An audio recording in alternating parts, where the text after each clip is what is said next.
Le mot interdit. Chapitre 1. Incroyable.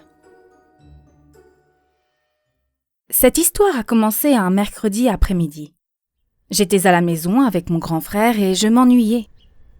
Je n'avais pas envie de lire, ni envie de dessiner, ni envie de regarder la télé. J'aurais bien taquiné mon frère, mais il faisait ses devoirs, et il fallait le laisser tranquille. Alors, il m'est venu une idée. Si je faisais des farces au téléphone? Bien sûr, mes parents me répètent souvent « Ne touche pas au téléphone, ce n'est pas un jouet, ça coûte cher. » Mais que voulez-vous? Je ne suis ni très sage, ni très obéissant. Et tant pis pour les promesses que j'ai faites. Je décroche l'appareil et je compose plusieurs chiffres au hasard.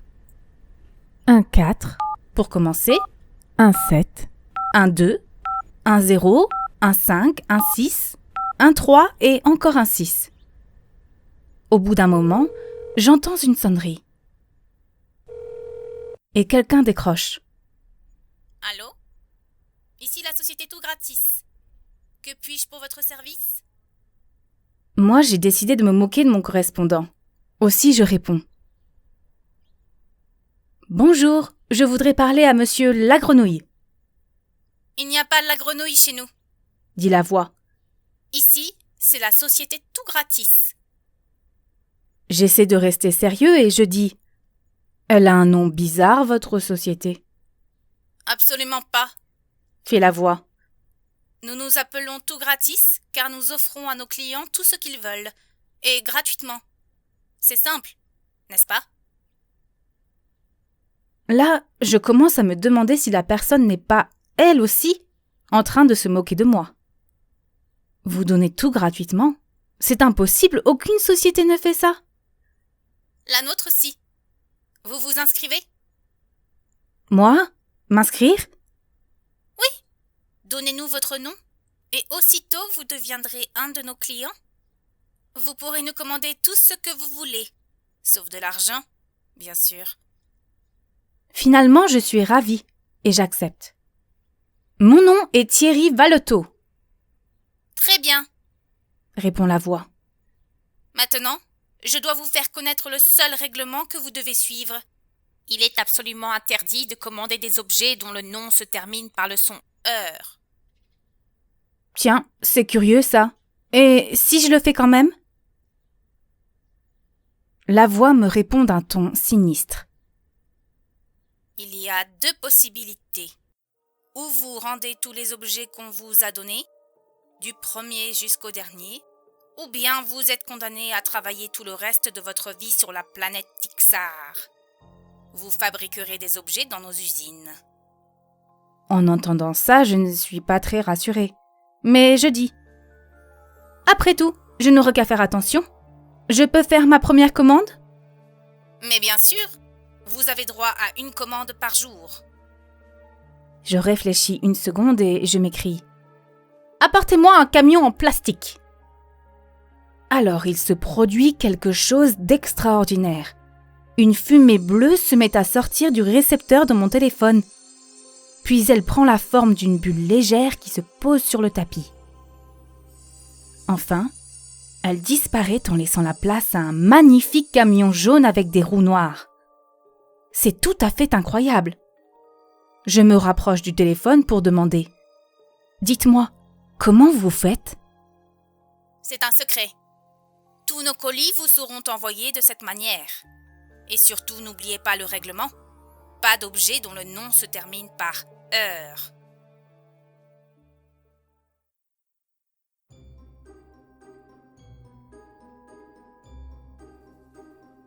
Chapitre 2. Des cadeaux, des cadeaux. Bien entendu, je ne dis pas un mot à mes parents de cette incroyable aventure. Après avoir bien joué avec mon camion, je le cache tout au fond du coffre à jouets. Le lendemain, je prends le téléphone et je compose mon numéro. 4, 7. La sonnerie retentit et j'entends la même voix que la veille. Allô? Ici la société Tout Gratis. Que puis-je pour votre service? Un peu intimidée, je me présente. C'est Thierry Valto à l'appareil.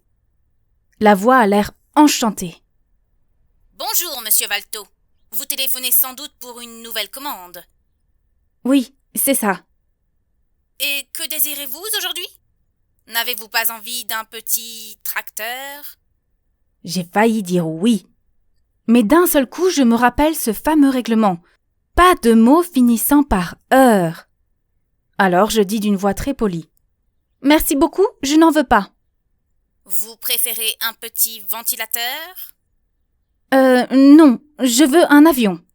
Là au moins, je ne risque rien, Très bien. dit la voix. Un avion en forme de fusée, avec 2 gros réacteurs. Ça vous va? Encore un peu et j'allais accepter. Mais je me rattrape juste à temps. C'est tout à fait ce que je ne veux pas. Je voudrais un avion un peu moins moderne, C'est comme vous le désirez. répond la voix. Que pensez-vous d'un avion avec un nez pointu qui peut se plier et 2 énormes moteurs sous chaque aile? Oui, avec 2 énormes... Je réalise mon erreur et je me reprends à toute vitesse.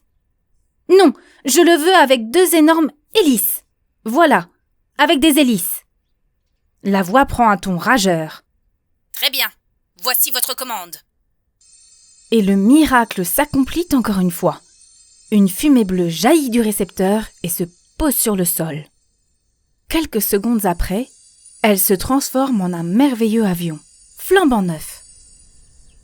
Je m'apprête à remercier poliment, mais au moment de parler, je m'aperçois que mon correspondant a déjà raccroché.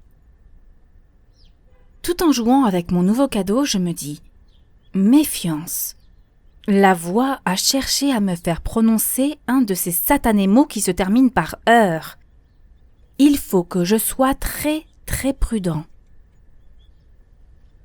En effet, les jours suivants, chaque fois que je téléphone, la voix me tend des pièges en me disant « Cela vous plairait d'avoir un déguisement d'explorateur? ou bien Je suis sûre que vous aimeriez avoir une mallette de docteur. Vraiment? Vous n'avez pas envie d'une locomotive à vapeur? mais je me méfie. Jamais je n'accepte de cadeaux sans avoir longtemps réfléchi, et jamais je ne me trompe. Mon coffre à jouets est déjà plein, et je suis obligée de ranger les nouveaux jeux dans mon armoire ou sous mon lit.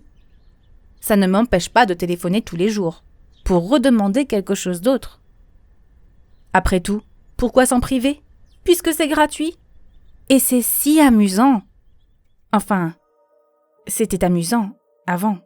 Car depuis, il m'est arrivé une chose terrible. Et maintenant, je regrette amèrement d'être devenu le client de cette méchante société tout gratis.